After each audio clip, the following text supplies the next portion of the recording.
komplexy, menej cennosti. Normálne úplne zakomplexovaný som bol z týchto vecí. Mi to biznis narúšalo. Darmo si dal človek akože sako a toto hento, šaty delaj človeka, ale to vnútri nebolo dobré. Ja som tak cítil a ja som si nevedel pomoci. Každý pacient je iný, aj mentálne, aj fyzicky. Každé ústa sú iné. Tá biológia je u každého iná. Ale potom sú tam aj technické problémy niekedy, že tam chýba koza. To bolo, tam bola veľká deštrukcia predošlými zápalmi, ktoré tam mal obrovský defekt. My niekedy, keď zachraňujeme zápalové ložisko v kosti, postupujeme konzervatívne, to je tá endodoncia, a niekedy treba pristúpiť chirurgicky, a to už je vlastne stomatochirurgia, kedy vlastne ten už implantológ alebo chirurg musí zrekonštruovať kosť pomocou inej kosti alebo iných materiálov, pretože samovolne nedorastie. Keď niekto má náhradu, tak sa k nej dopracoval kvôli tomu, lebo niekde zlyhal predtým.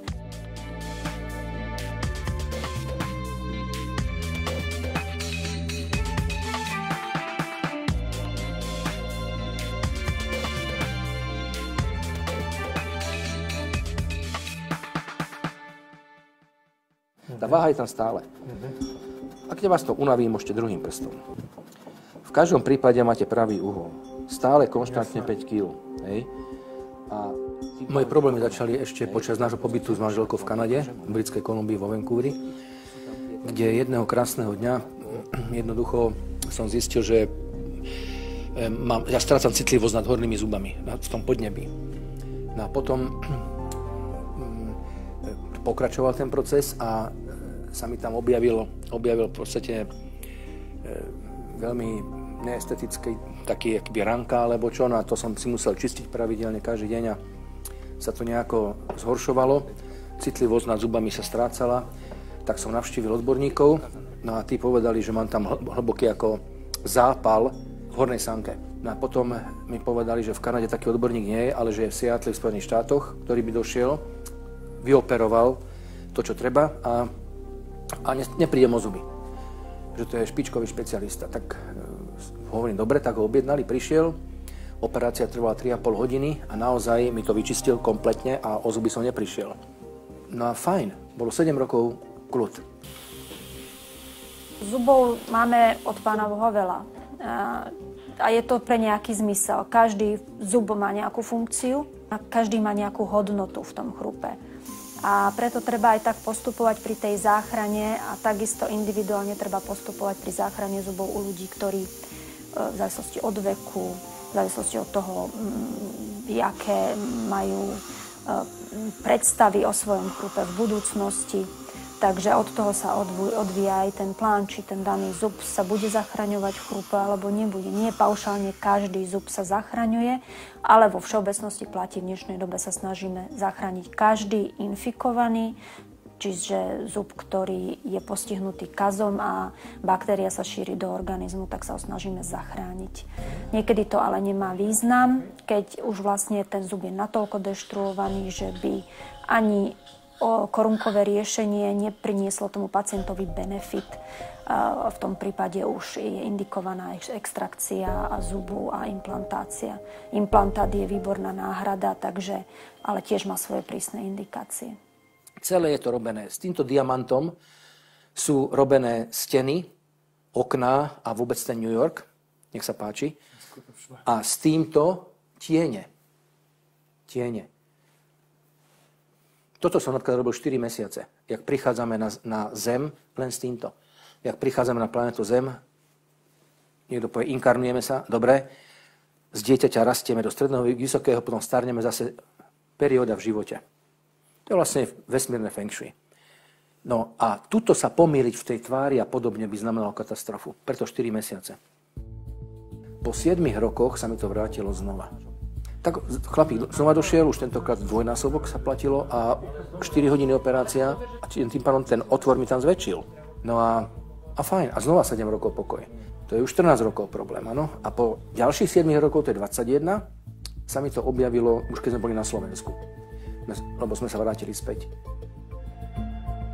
Pán Jalšovský je práve prípad, kedy endodoncia bola neúspešná opakovane a bola až defekty v kosti v dôsledku zápalových procesov boli tak rozsiahle, že rekonštrukcia takejto devastácie je naozaj zložitá.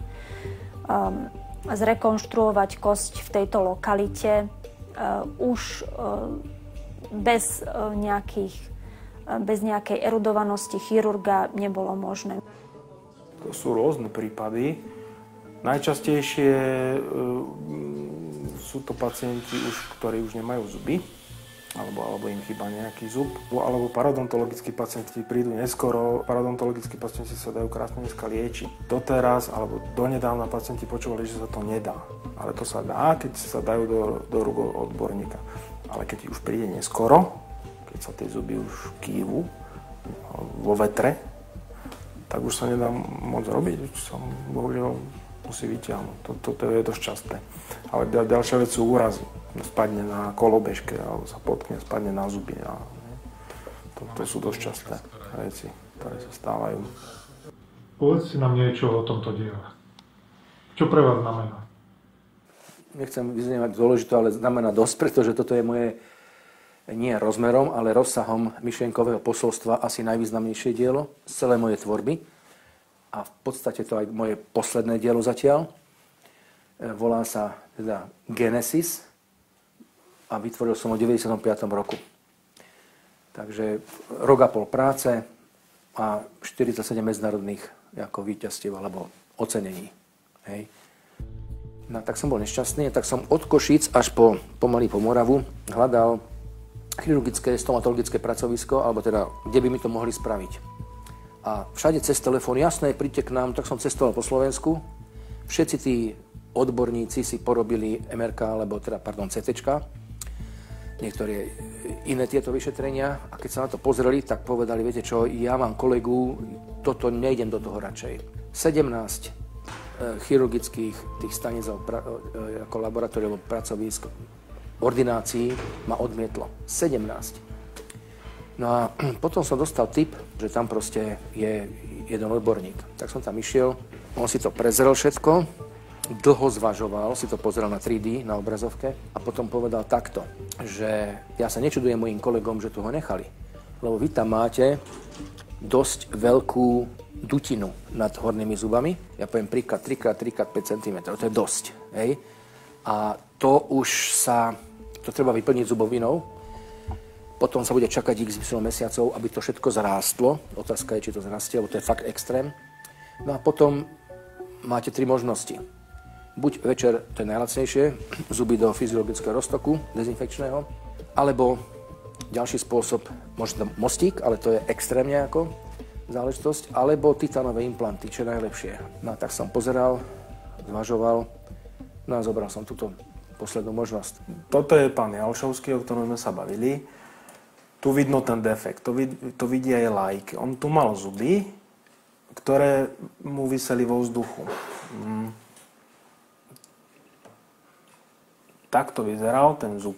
Rozožratý, zhnitý a tá hniloba, laicky povedané, rozožierala kosť. Tie zuby držali len na vedľajších zuboch, lebo to bol mostík. Čiže keď toto dám preč, odpílim, tak oni by mu sa aj same vypadli. No ale vypadnú, ale nie je tam žiadna kosť. Je tam diera. Čiže najskôr sme vyťahli, je tam diera. U neho som použil metódu podľa veľmi známeho maďarského chirurga Istvána Urbána z Budapešti. Volá sa, že klobásová technika. Používa sa vlastná kosť, to som zobral z jeho spodnej čeluste a mixoval som to s bovinnou kosťou, zmiešanou s krvou a membránkou. Toto som použil, plus zobral som mu Množstvo tkaniva z ďasna, z tvrdého podnebia a preniesol som mu to na defekt. Ako som spomínal, nahrazujete nielen kosť, ale aj mäkké tkanivo, ktoré je to ako deka, to vám chráni. To je to ešte dôležitejšie ako kosť, takže u neho som zobral tohto strašne veľa.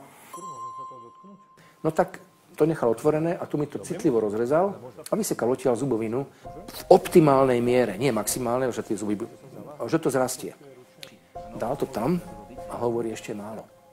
Robíme tretiu operáciu. Toto zašijeme a ešte z tohto vám zoberiem. Tak to otvoril, vysekal a dal do toho. Pán Šovský, ešte je málo. No už takto mi tiekol pot, lebo to 3 operácie. Tak ešte ľavá spodná, pravá spodná.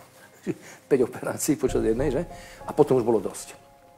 Už to tak. No a potom 9 mesiacov sme čakali, lebo to je ozaj veľa. To zrástlo. A testy prešli fajn. No a potom išli tie titánové implanty. No, pri plánovaní je najskôr si pozriem takýto obrázok celý. Vidím približne, ako keď sa pozriem z vrchu na zemegulu, aký to má tvar. Kde je problém? Keď je nejaký problém, tak sa zameriam naň už neskôr. A zameriam sa naň takto. Týmto okienkom idem presne a tu vidím presne prierezy. A ja tu mám taký program, viem, aká široká kosť, aká veľká kosť, podľa šírky a veľkosti si tam dám virtuálny implantát. Toto je virtuálny implantát. Ale vidím, že keď tam dám implantát, že trčí vonku. Výška je dobrá, ale tu vidno, že je vonku, keď to chcem dať v správnej polohe do tej čelosti. Nemôžem to dať takto. Lebo to by trčalo vonku. Keď si to takto tuto potom pozrete, tak vidíte, že to trčí vonku. Tak tie zuby by vyzerali strašne. A ten ďalší implantát, tu zase chýba inde kosť. To je prínosová dutina. To musíme urobiť tzv. Sinus lift. Do tejto dutiny dáme kosť. Toto je tá kosť po odhalení, to je kosť po odhalení. A sme zobrali kus kosti, to je jeho kosť, v niektorej časti, už neviem, či z ľavej, pravej, to je jedno. A urobili sme si membránku z tej kosti, ja som ju rozpílil, stenčil som si, dal som hneď implantáty a to je tá kosť. Toto je ako lešenie u stavbára. To neslúži na nič, len na lešenie, táto lamela. A toto je jeho pravá kosť, ktorá postupom času stvrdne.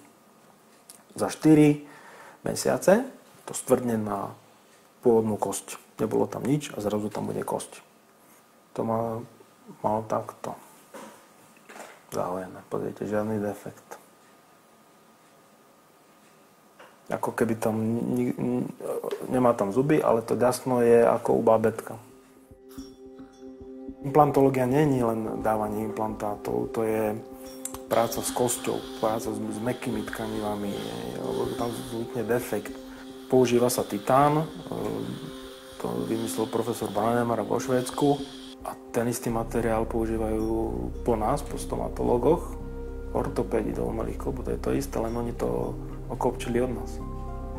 To boli experimenty na zvieratách a zistilo sa, že ten titán má schopnosť osteointegrácie, to znamená, že tá kosť ho nevypudí, ale naopak ho príjme, ho normálne obalí. Si mysleli, že je zázrak vtedy. To žiadny iný materiál nerobil. Nikdy to nebude úplne prirodzený zub, ale je to najlepšie, najprirodzenejšia obnova zuba. Preto v prvom rade treba zuby zachovať za každú cenu a až potom implantát. Implantácia je veľmi úspešná, tam je úspešnosť okolo 95-97%, čiže vyhojí sa 3 zo 100 hneď po implantácii. Potom sú vyššie čísla, neskôr každý rok to jasne, že stúpa, ale niektoré sú tam už 30, 40, 50 rokov. Viac nevieme, lebo len vtedy sa to začalo. Dobrý deň, pán Lapičák, ako sa máme? Dobrý deň, prajem. Skoro až tak, že už musím povedať, že sa skoro teším, keď vám idem, tak neviem, či to je prirodzené, ale viem, že by tu... Nie, pravdu povediac, ale som rád, že to počujem. Dneska áno, pardon? Funguje to, takže som spokojný. Stále ma prosím vás ubezpečujte, že to bude fungovať aj ďalej, lebo je to už 5 rokov. No, uvidíme. Zázrak. Pozriem sa, uvidím, skontrolujeme, dobre? Samotné obdobie hojenia nebolo zložité. Zložité bolo obdobie, keď som prišiel o tie zuby a keď začal mi dávať tie implantáty. No tak tam bola zložitá doba 3-4 mesiacov. Čo vlastne, bol som na to pripravený. Mal som tam aj tie náhrady snímateľné, čo samozrejme nebol nejaký veľký komfort, ale hnala ma tá tužba, že raz príde ten dátum D, hej, a ja tie zuby budem mať. Olon 6 je metóda príkladu u pacienta, ktorý nemá žiadne zuby, alebo ktorý má zuby, ale musia všetky von. Vyťahnú sa zuby, dá sa 6 implantátov, to 6 znamená 6 implantátov, a Olon, že všetky zuby budú na tých 6 implantátoch. Je to riešenie veľmi komfortné u ľudí, ktorí majú totálnu stratu chrupu, čiže nemajú zuby a boli by odkázaní na snímateľnú protézu, ktorá je veľkým diskomfortom z hľadiska toho, že padá, rokmi sa podložie, na čom leží vlastne tá protéza, čo my voláme alveolárny výbežok tej kosti po zuboch zmenšuje. Čiže tí ľudia, ktorí dlhodobo nosia protézu, majú problém s tým, že tie protézy proste už potom vôbec nezdržia. A u ľudí, ktorí chcú mať predsa určitý spoločenský aj sociálny nejaký komfort fixného chrupu, tak toto je výborná náhrada. Paušálne každý mŕtvý zub v zahraničí sa ošetruje a má sa aj u nás ošetrovať korunkou, pretože tá deštrukcia toho zubu zvyčajne je veľká kvôli kariéznej lézy, čiže tá korunková časť je zdeštruovaná a treba ten zub vystúžiť a pekne ošetriť korunkou. Vtedy vydrží dlho. Myslím si, že môj manžel je výborný implantológ, pretože toto vzdelanie, tú svoju predstavu svojej budúcej práce už od začiatku po skončení školy na tom pracoval a prakticky neprestal nikdy a neprestáva ani teraz, kontinuálne sa vzdeláva. Myslím, že má výborné vzdelanie získané v zahraničí a hlavne má aj dlhodobú prax. Prax je strašne dôležitá.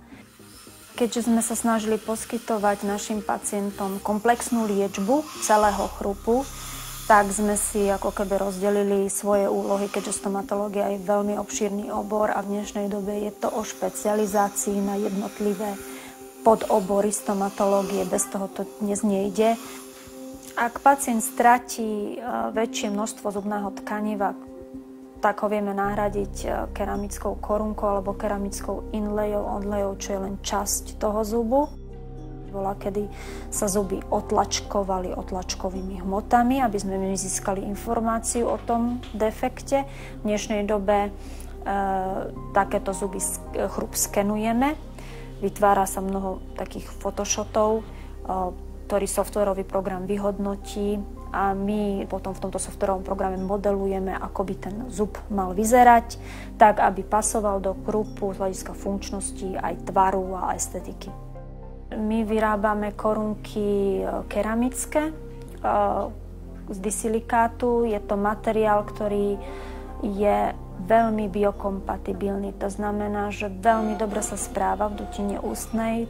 Tej vývoz stomatológie išiel natoľko dopredu, že dosiahol také štádium, že my máme a môžeme pacientom dať relatívne rýchlo, behom hodiny a pol od preparácie korunku, ktorá je plnohodnotná náhrada a je vyrobená z plnohodnotnej keramiky, ktorá esteticky a funkčne nahradzuje stratené tkanivo. Čiže tým, že máme skenery, tým, že máme frézy, tým, že máme pec, my vieme pacientovi relatívne rýchlo pomôcť pri stráte zubu, zlomenom zube a tak ďalej.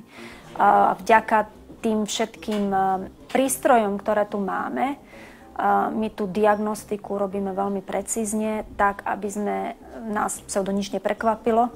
A takto má podľa mňa byť. Tá príprava je dôležitá, musíme jasne vedieť, do čoho ideme.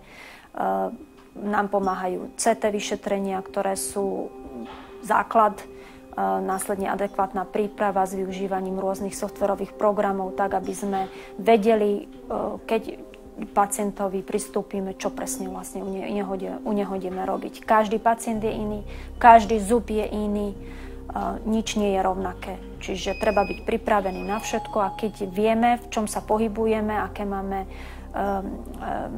teritorium, čo si môžeme dovoliť, na čo si musíme dávať pozor, tak vieme sa dopracovať k dobrému výsledku. My sa snažíme, aby to bolo prirodzené, aby to ladilo s človekom, aby to nebolo príliš nápadné. Vtedy to je podľa nás najkrajšie, ale tak v prvom rade pacient si rozhodne, ako to chce mať.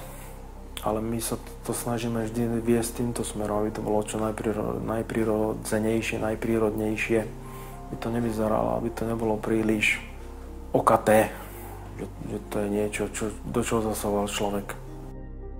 Ja som sa snažil zladiť tie zuby aj od tiene tak, aby to nevyzeralo, že predsa ešte nemám 70 rokov za chvíľku, ale ešte nemám, tak som nechcel, lebo na tých niektorých, však aj na tých niektorých hercoch, herečkách, spevákoch je vidno, že tie zuby jednoznačne, a ja si myslím, že som zachoval ten štandard, že neviem, z 3-4 metrov to neodborník nespozná, že to nie sú moje zuby, že teda ten človek je zdravý a má dobrý, zdravý chrup. No, tak tomu som sa tešil, že som sa dostal do toho štádia, v ktorom som bol predtým poslednýkrát, možno pred 20 rokmi. No.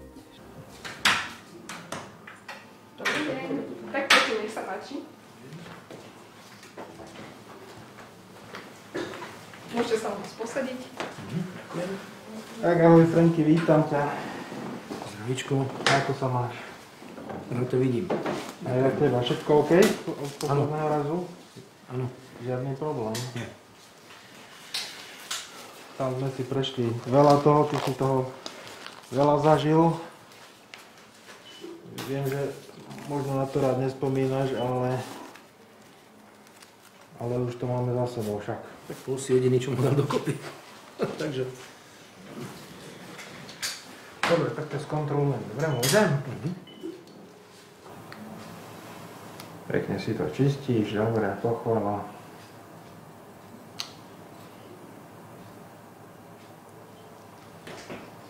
Ako tvoje? Výborne.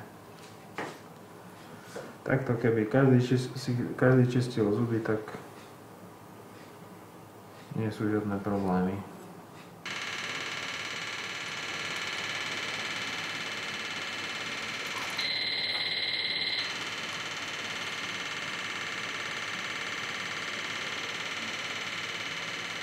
Porovnávame si stav, ktorý si mal predtým, s terajší stav. Takže ja vidím presne tie mäkké tkanivá, ktoré ti tam chýbali, ktoré sme ti tam potom pracne dávali. V akom sú teraz v stave. Je to v podstate taká zdravotná dokumentácia, čo som urobil teraz. Keď to máme nahraté, si nahratý. Môžeš si vypnúť výplach. Či to dielo vytvorím ja, tak to som len chcel vytvoriť, ale pochyboval som o sebe. Či mi pán Michna spraví ten chrup nejakým spôsobom, o ňom som nepochyboval. O sebe a to mojom diele áno, ale o ňom nie. Neviem vám to vysvetliť. Proste bola tam už tá viera a tá možno pomohla, tá spolupráca, že sa to dobre hojilo napríklad. Všetko perfektne išlo. On mi povedal, že tie moje rany sa hoja, keď som mal 20 rokov. Hej, a mal som o 40 viacej vtedy, viete. Pán Jano Javošovský je veľmi príjemný, veľmi priateľský človek. Ja s mnohými pacientami mám dobrý vzťah, ale s ním mám ešte extra. Ako tu človek chodí, keď človek musí chodiť často, tak o ňom viete veci, ktoré nevedia možno jeho vlastní príbuzní. S ním sme sa spriatelili, chodievam ja k nemu, on bol aj u nás už, takže máme extra dobrý vzťah. Obdivujeme jeho tvorbu a samozrejme ju poznáme a tým, že my sme vždy mali s manželom vzťah k umeniu, takže my si veľmi rozumieme. No. To človek musí vidieť, aby to vedel opísať. Genesis, to je Genesis. Úžasné. Ale hovorím, to sa opísať nedá slovami. Lebo to sú emócie. To je to, čo umenie má. U ňoho to aj robí, emócie. Ale u ňoho sú tie emócie pozitívne. Pán Michna, alebo Libor Michna, je umelec obdarený špeciálnym talentom. On ide do všetkého. Čiže je taký, je vytrvalý, huževnatý, zároveň talentovaný. To je osobnosť. To je osobnosť. Pred tým chlapom a tým, čo robí, sa vždy pokloním.